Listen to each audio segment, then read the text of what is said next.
మీ ఎలాంటి వ్యాపార ప్రకటనలకైనా వెంటనే మా ఛానల్ సంప్రదించండి. ప్రస్తుతం మనతో పాటు ప్రముఖ ఆధ్యాత్మికవేత్త జ్యోతిష పండితులు బ్రహ్మశ్రీ సుభాష్ శర్మ గారు మనతో ఉన్నారు. గురువు గారితో మాట్లాడుతున్నాం. నమస్కారం శ్రీమాత్రే. గురుగారు, మే నెల విశేషంగా వృశ్చిక రాశి వాళ్ళకి మరి హైలైట్స్ ఏంటి? ఈ మాసం ఎలాంటి విశేషాలు, మంచి చెడులు, లాభ నష్టాలు ఏ విధంగా ఉంటాయి, ఎలాంటి జాగ్రత్తలు తీసుకోవాలి? తప్పకుండా అండి. ముందుగా వీక్షిస్తున్న ప్రేక్షకులందరికీ శ్రీమాత్రే నమః, శ్రీ గురుభ్యో నమః. నమస్తే అస్తు మహామాయే శ్రీపీఠే సురపూజితే శంఖ చక్ర గదాహస్తే మహాలక్ష్మీ నమోస్తుతే. ముఖ్యంగా వృశ్చిక రాశి వారికి 6వ స్థానంలో రవి సంచారం, అలాగే 5వ స్థానంలో శని సంచారం నడుస్తుంది.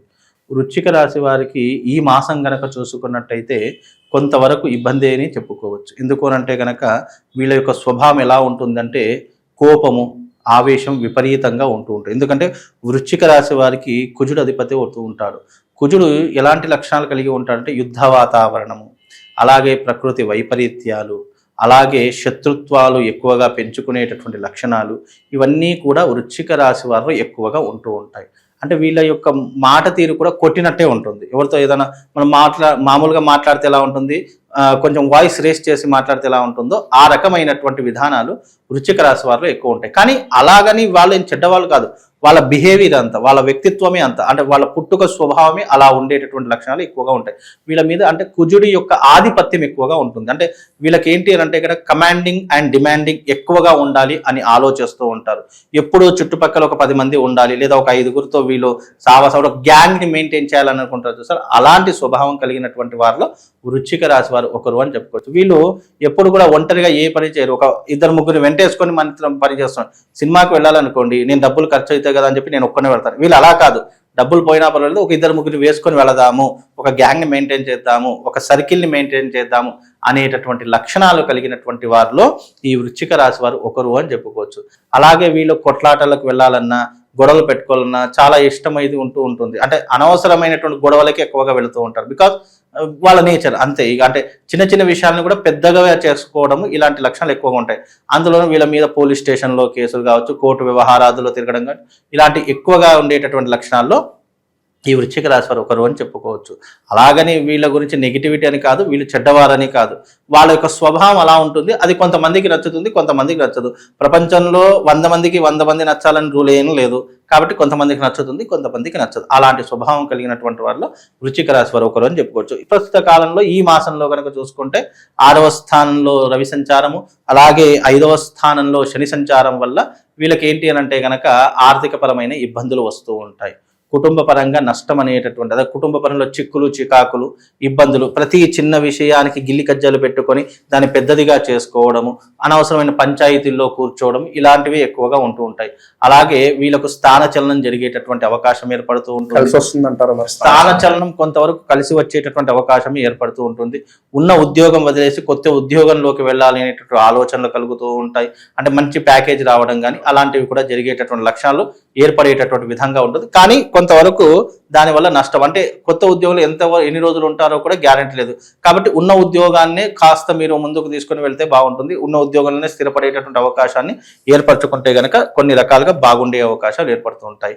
అలాగే వీళ్ళకు ఈ మాసంలో కనుక చూసుకున్నట్టయితే 6వ స్థానంలో రవి సంచారం వల్ల ఏమవుతుందంటే రాజకీయంలో ఉన్నటువంటి వారికి కాస్త మెరుగైనటువంటి ఫలితాలు ఉంటాయి. అంటే కొంతవరకు గడ్డు కాలం అన్నప్పటికీ కూడా కొన్ని, అంటే రాజకీయ నాయకులు గడ్డు కాలాన్ని కూడా వాళ్ళు తమ వైపు తిప్పుకునేటువంటి లక్షణాలు ఎక్కువగా ఉంటాయి. అంటే చాలా బ్రాడ్ మైండ్గా ఉంటూ ఉంటారు. కాబట్టి రాజకీయ నాయకులకు ఇది కలిసి వచ్చేటటువంటి మాసము అని చెప్పుకోవచ్చు. కాబట్టి వాళ్ళకు పదవులు రావడం కానీ, లేదా అర్హత పొందేటటువంటి ఏదైనా ఒక దాంట్లో వీళ్ళు చేయడం కానీ ఇలాంటివి ఎక్కువగా ఉంటూ ఉంటాయి. కాబట్టి రాజకీయ రంగంలో ఉన్నటువంటి వారికి గుడ్ పొజిషన్ అని చెప్పుకోవచ్చు.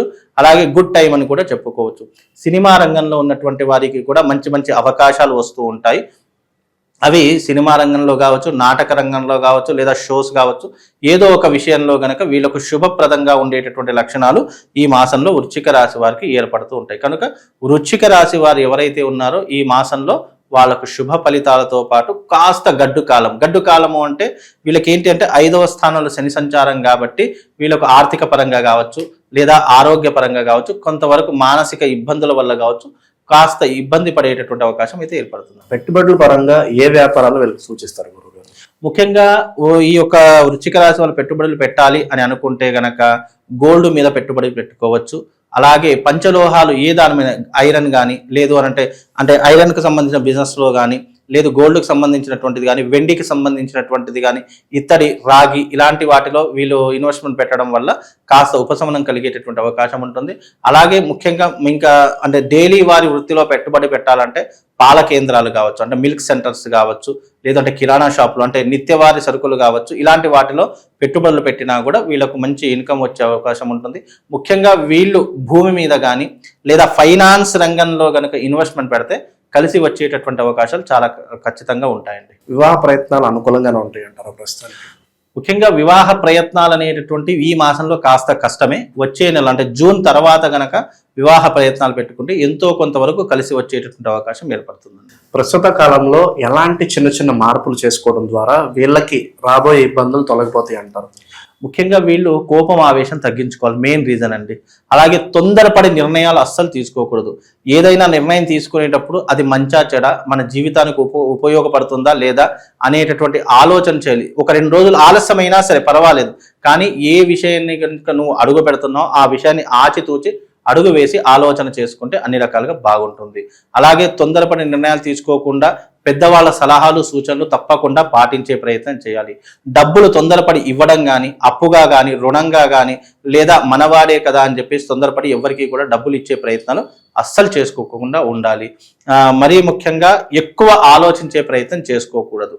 వీళ్ళు అతిగా ఆలోచించడం వల్ల గతి తప్పుతుంది. అలాంటి కొన్ని ప్రయత్నాలు మానుకుంటే బాగుంటుందండి.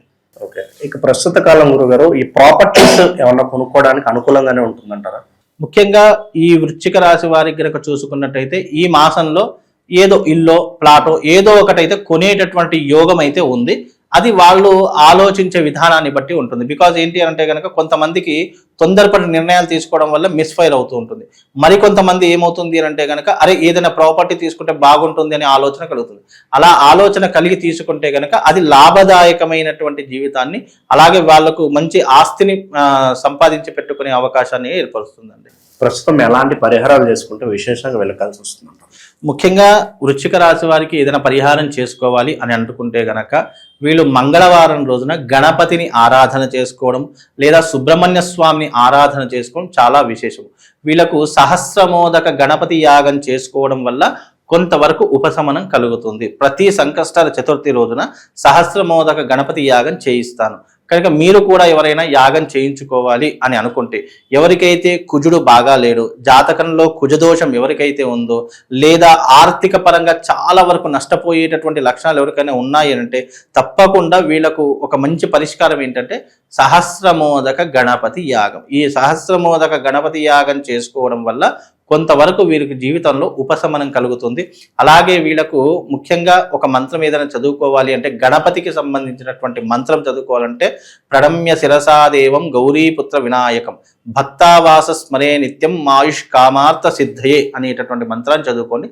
తద్వారా వీళ్ళకు శుభం లాభం కలుగుతుంది. మంచి విశ్లేషణ అందించారు. ధన్యవాదాలు గురుగారు.